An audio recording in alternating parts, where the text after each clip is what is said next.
तर मी आता वॉशिंग सेंटरमध्ये आलो आहे. इकडे सगळे काय बोलायचं आता, कसले कसले लोक भरले आहेत. आता मी रेकॉर्डिंग करतच होतो. तो कचरावाला मला म्हणाला की तुझ्या वॉशिंग सेंटरचा बोर्ड आतमध्ये टाकू काय. पागल झालं म्हणजे असं थोडा रोडचा तिथे उभा होता. काय माहिती काय प्रॉब्लेम आहे की आतमध्ये टाकू का वगैरे. काय बोलू, कसले कसले लोक भरले आहेत. आता थोड्या वेळापूर्वी एक गाडी आलेली, कार आलेली धुवायला. तर तिथे गाडीच्या शॅम्पूचे आतून बाहेर 350 रुपये आणि तो मला म्हणाला की 200 रुपयामध्ये भरायला. आतून 350 आणि 200 रुपयामध्ये आणि म्हणाला की माझा सेट 200 रुपयामध्ये भरतो. काय माहिती करत पण असेल, पण मी नाही गेला. म्हणजे आता 200 रुपयामध्ये तर नुकसान होईल. काय माहिती आता 200 रुपये करीन, आतमधून करेन आणि तो बोलेल की चांगला नाही अजून हे कर ते कर. फालतूमध्ये एकदा पैसे कमी आणि मग ऐकावं लागेल म्हणून मी नाही केलं. मग काय बोलायचं आता, इथे कसलं आहे. आणि असं पण नाही की ते असे लोक आहेत, ते कस्टमर आहेत, त्यांच्याकडे पैसे वगैरे कमी आहेत.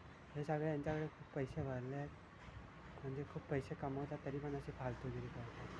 म्हणजे सगळेच वाईट नसतात, काही असतात यार त्यांच्याकडे पैसे असतात तरीसुद्धा दादागिरी करतात फालतूमध्ये. पोलीस वगैरे असतात ना, की जिकडे पण जाऊ काय चाय घेतात, गाड्या धुतात, पैसे पण देत नाही, घाबरवतात, दादागिरी करतात. पोलिसात असल्यामुळे घाबरवतात.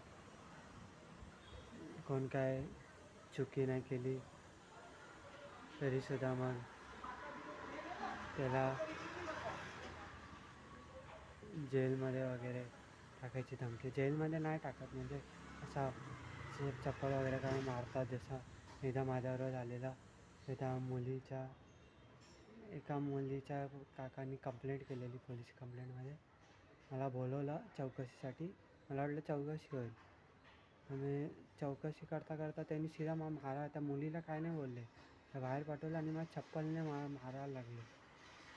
आणि मी काय केलं नाही तरी पण जबरदस्ती करायला लागली की हां मीच केलं. माझी काही चुकी नव्हती तरी पण काय मला मार खावी लागली. आणि त्या मुलीला काहीच नाही बोलला. हे तर खूप नॉर्मलची बात आहे. आजकाल इथं होते, मुलीला सपोर्ट करतात सगळे. मुलाची चुकी नसेल तरीसुद्धा त्याला सजा भेटते. हे तर खूप नॉर्मलची बात झाली आहे. आता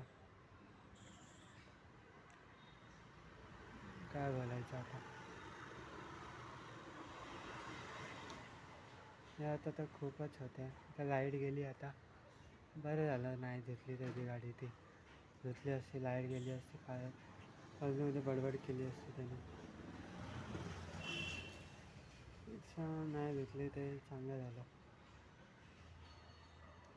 काय माहिती हा बोललो असतो त्यानंतर गाडी लावली असती आतमध्ये. कार त्याची लावली आहे, धुवायला पाणी मारा घेतलं असतं. त्यानंतर शॅम्पू मारायला लागलो असतो आणि मग त्याच्यानंतर लाईट गेली असती तर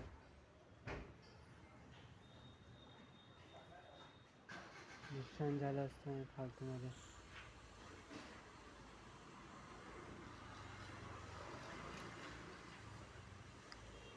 म्हणजे ठीक आहे. आता त्यात बाळडीने टाकावं लागले असतं आणि मग काय माहिती त्यांनी अजून पैसे कमी केले असते तर. हेच सगळं होते. म्हणजे मला काही लोक एवढी फालतूगिरी करतात ना, म्हणजे असे जे पैसे असूनसुद्धा एवढे वाटतात ना, त्यांच्यापेक्षा तर म्हणजे कस्टमर किती चांगले असतात. ते चुपचाप गाडी देतात, पैसे देतात, जातात. काही फालतू लोक असतात म्हणजे ते पोलीस वगैरे, सरकारी नोकरी वगैरे करण्यावाले, त्यांच्यामध्ये काही खूप चूल मचली आहे. ते काम करतात त्यांना वाटतं ते काय पण करू शकतात. बोलतात ना पावर येते त्याच्यामध्ये, मग फालतूगिरी करावं लागतं. काही नाही, अशा लोक आता आहेत दुनियामध्ये. काही चांगले पण असतात, तर जास्त करून असेच फालतू लोक असतात. पावर आल्यावर नखरे करतात.